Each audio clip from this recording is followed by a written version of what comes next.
لا ما انت ما تقوليش الجون دوت دخل في انبي. الجون ده عزيزي المشاهد دخل في ايوه زي ما انت قلت كده، انا عارفك انت قليل الادب. وصباح الخير ومساء الخير على حسب الوقت اللي بتشوف فيه الفيديو ده. الاهلي وانبي في نص نهائي كاس مصر، ليه امام عاشور يجيب جون او ليه العالمي يجيب جون ويحرق ناس تانية او يضايق ناس تانية؟ ليه؟ يعني انت ليه انت كاهلاوي ترضاها على نفسك ان انت يبقى نجم الفرقه بتاعتك يروح مثلا لا قدر الله مثلا الزمالك مثلا، يعني طاهر دوت لو راح الزمالك وجاب جون، انت هيبقى احساسك يا عزيزي الاهلاوي؟ ما تفرحش، ما تفرحش كده، ما تفرحش، حرام. ده بعيدا عن ان احنا اصلا يعني ايه، يعني يا ريت طاهر يروح الزمالك ويجيب كل ماتش 10 تجوان، يا ريت يمشي من الاهلي بس يشوف له اي حته يروح فين. هنبدا مع بعض تشكيله المباراه. في حراسه محمد الشناوي، علي محمد هاني، ياسر ابراهيم، محمد عبد المنعم، وعلي معلول. نص الملعب مروان عطيه، اليو ديانج، محمد مجدي قفشه. على اليمين بيرسي تاو، على الشمال حسين الشحات، وفي الهجوم موديست او موجي، قول اللي انت عايزه. ده مش فرنسي، انا ده بعتبره مصري وهنحسبه في القائمه مصري. في الدقيقه 10 على طول ثرو من بيرسي تاو لحسين الشحات، يستلمها بطريقه جميله جدا ويعدي من واحد ويحطها ارضه تيجي في العارضه. وبادئ انت الماتش اول ربع ساعه كره على الارض، استلام وتسليم كويس جدا ما بين نص الملعب وبين الجناحات، وبتعمل مثلثات على الاطراف جميله جدا. كنت مستحوذ على الكوره بشكل كلي في اول ربع ساعه. بدات انت بعد الربع ساعه دي سبت الكوره الانبي كتير، عمل عليك خطوره وعمل عليك اكتر من كوره خطيره على الجون، وكان ممكن ان انت تستقبل اول جول. واضح قوي ان كان في تعليمات من مارسيل كولر لعيبه نص الملعب بالتسديد. شفنا مروان عطيه كذا كوره تبقى معاه بره ال 18 ويسدد، بس هو ايه ناقص ان اللعيبه ديت رجلها تتظبط على الجول. وما كانش في تنظيم لخط الظهر بتاعك، واتضربت كذا مره في ظهر معلول وفي ظهر هاني بكذا كوره، برفيق كابو واللاعب التاني اللي كان عندهم دوت مش عارف اسمه ايه، كذا كوره يضربك في ظهر معلول بالذات. واللي شالك من الحته دي كلها عبد المنعم. عبد المنعم النهارده يعني مش هقول لك احسن مدافع في مصر، هو تقريبا احسن لاعب في مصر. كواليتي مدافع عالي جدا، ولاعب لسه صغير، يعني جوهره في قلب الدفاع. هو تقريبا هو اللي شايل الناس اللي جنبه دي كلها، بالنسبه لياسر وبالنسبه لمعلول هو اللي شايلهم. في الربع ساعه الثانيه من الماتش سبت الكوره كتير لانبي وابتدى يعمل عليه خطوره، وبدات انت في الربع ساعه الثانيه تسيب الكوره لانبي وتبتدي انت ترتد لورا وتبتدي انت تقابل اللعب. ابتدى انبي يطلع عليك بالكوره ويعمل عليك هجمات خطيره بعد ما كنت انت بادئ الماتش كويس قوي، وحط انبي في نص ملعبه وكنت بتعمل كل حاجه في الكوره وكان ناقصك الجول. وكان عاجبني قوي من بيرسي تاو وحسين الشحات تغيير الملعب اللي هم بيعملوها، مثلا الكوره ناحيه اليمين والدنيا زحمه ناحيه اليمين، فهتلاقي حسين الشحات فاضي ناحيه الشمال، بيرسي تاو مغير الملعب خالص، مدي الكوره للشحات وابتدي ايه يجمع لعب ناحيه الشمال، وهو كمان يعكس الكوره ناحيه اليمين.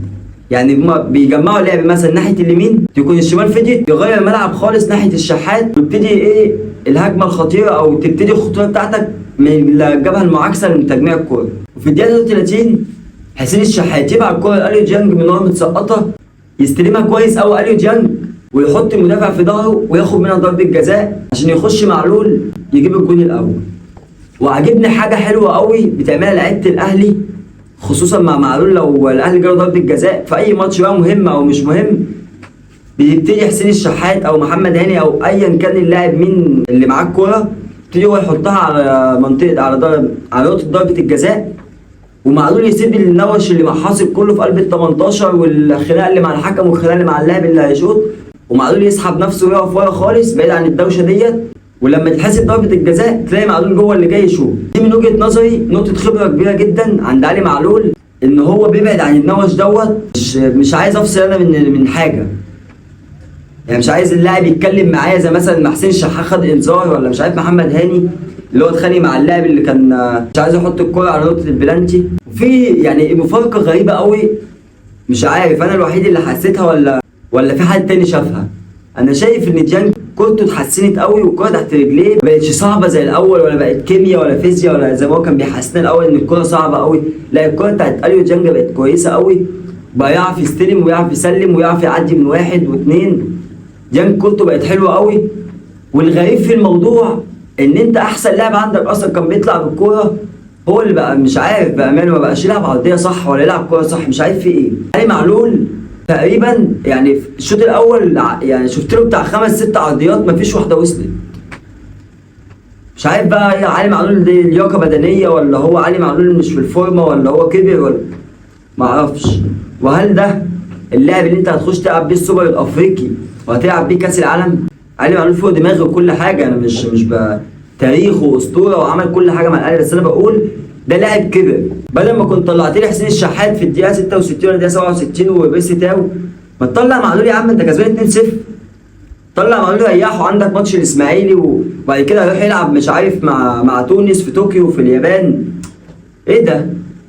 ريح علي معلول عشان علي معلول كبر وما بقاش يقدر يديك زي الاول. كنت لازم تبقى جايب له بديل تقيل. ما تقوليش كريم الدبيس، لان كريم الدبيس عمل الماتش اللي فات حلو وكل حاجه، طب ما عرفش عمل الماتش اللي فات حلو، والماتش ده زي الزفت من اوحش اللعيبه في الماتش. فكان لازم من وجهه نظري ان كان يبقى في بديل لعلي معلول، وبديل يعني مش بديل استراتيجي اللي هو لاعب قاعد على الدكه بيلعب باك شمال وخلاص، لا لازم لاعب لما ينزل ما يحسكش ان علي معلول غايب.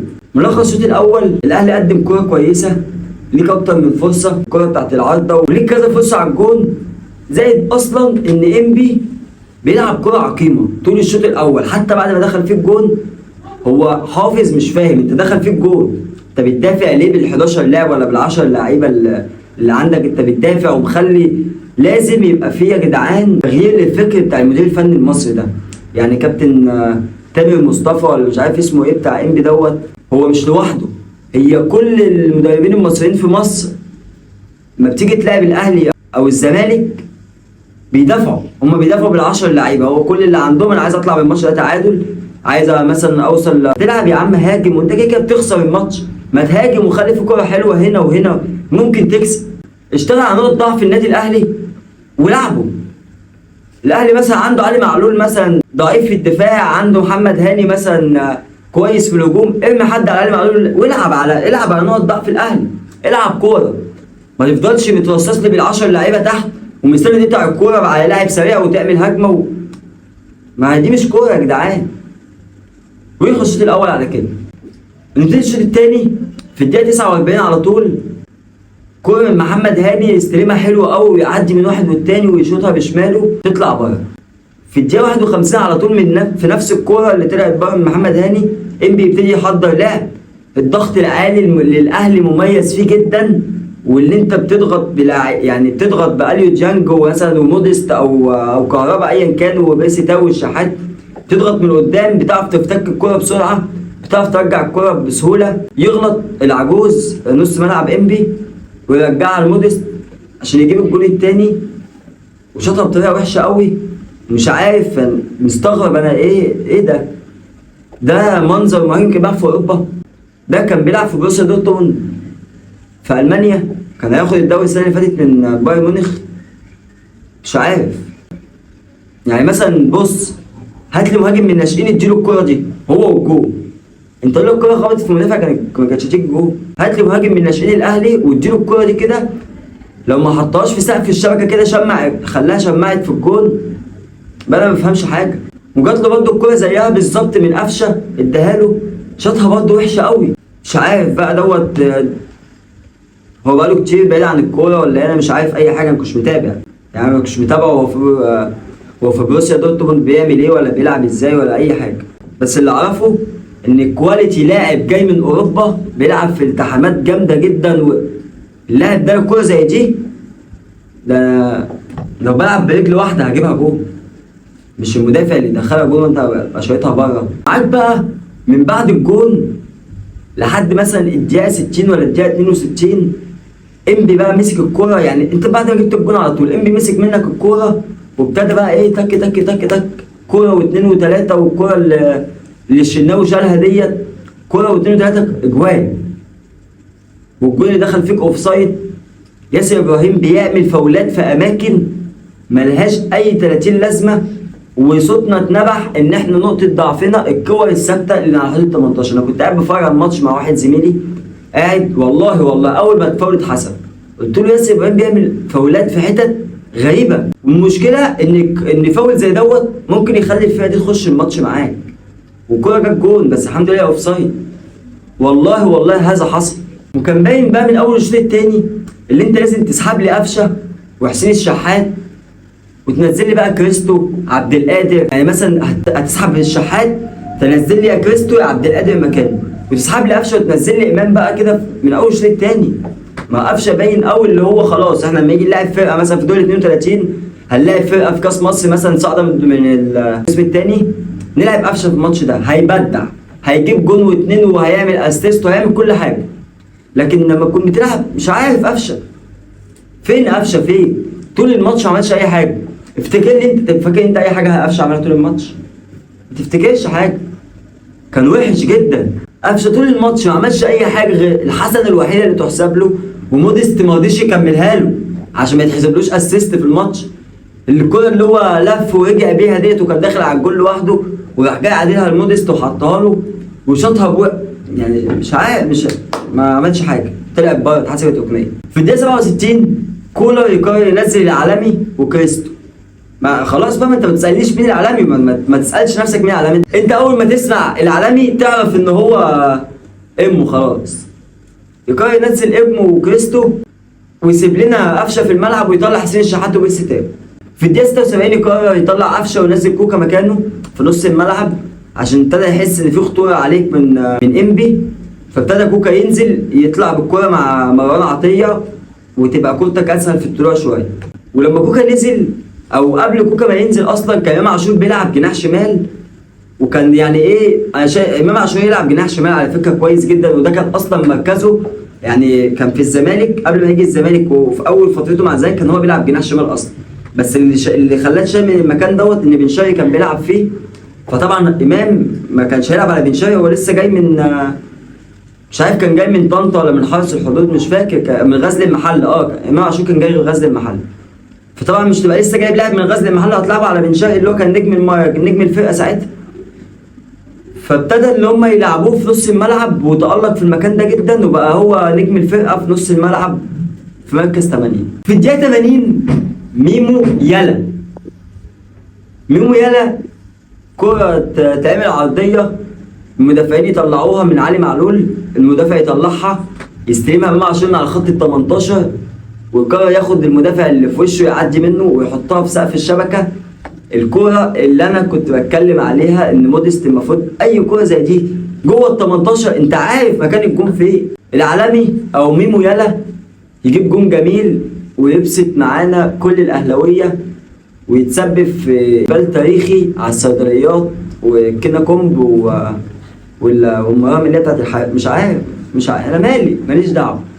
المهم ان يمو العالمي يجيب جون ويفتتح بقى مسيرته مع الاهلي باول اهدافه في نص نهائي كاس مصر. في الدقيقه 92 العالمي يعمل اسيست لكهربا حلوه جدا وانقاذ ذات من كهربا يلعبها لكريستو اللي يشوطها حلوه قوي من تحت ايد الحارس بس تخبط، يعني هو شاطها من على الارض على اساس تعدي من تحت رجل الحارس لكن تخبط في الحارس تطلع ركنيه وينتهي الماتش معانا على كده. وهنروح للفقره المحببه من وجهه نظري لافضل واسوأ 3 لعيبه، وهنبتدي مع بعض على طول بالاسوأ. طبعا محمد مجدي قفشه بجداره، يعني هو انا من ساعه ما ابتديت تطلع على اليوتيوب وهو قفشه معايا، اي ماتش قفشه بيبداوا اساسي لازم يبقى موجود معانا في فقره افضل او اسوأ، ما ينفعش الماتش يعدي كده، وفي الاسوأ دايما على طول. رقم 1 معانا قفشه، 2 ياسر ابراهيم اللي انا ما كنتش شايفه في الدفاع، او يمكن محمد عبد المنعم كان هو البلدوزر بتاعنا النهارده، هو كان شايل كل حاجه جايه على الدفاع. وعلي معلول اللي انا علامه استفهام كبيره جدا على علي معلول وعلى المكان اللي انت ما دعمتش فيه باي حد وهتعتمد على ناشئ عنده 19 سنه وربنا يسترها علينا وعليكم. والافضل طبعا في رقم 1 قول انت كده توقع مين، هسيبك كده ثانيتين. هو محمد عبد المنعم مدافع الله اكبر بسم الله ما شاء الله عليه، ربنا يستر عليك يا ابني من الاصابات ومن يعني ايه من وكلاء اللعيبه محدش يشوفك غيرنا، ربنا يسترها عليك. وان انا شايف ان انت اصلا من الاداره تحافظ على محمد عبد المنعم ده هو ده النجاح الحقيقي، ان انت تحافظ على عبد المنعم تاني 2 3 4 هو كده هيحترف وان شاء الله هيطلع من هنا على اوروبا، بس ان انت تحافظ عليه كمان 2 3 معاك، انت بتدي تقل للمكان دوت عقبال ما تشوف حد بقى يحل في المكان ده. ما انتش هينفع تطلع لي عبد المنعم وتلعب لي مكانه رامي ربيعه، انا اتعب كده. انا اتعب وهتودي ناس كتير في داهيه، وبالذات بقى لو رامي لعب جنب ياسر. يعني هتبقى يعني هو ياسر مش وحش، هو ياسر النهارده وحش إن مثلا ايه، هو ما بانش وعمل فاولات كتير، ويعني ما كانش في الماتش النهارده وهو راجع بقاله كتير ما بيلعبش، بس هو ياسر اصلا مش وحش. بس انا بتكلم على رامي ربيعه ان هو يلعب جنب ياسر، لا الاثنين عايزين حد تقيل جنبهم يشيل لهم، واحد يشيل من وراهم، لكن ده ما بيشيلش، ده وجنبهم بقى علي معلول، يا سلام، خط دفاع شوربه، هيبقى ضحك اكتر من خط دفاع الزمالك.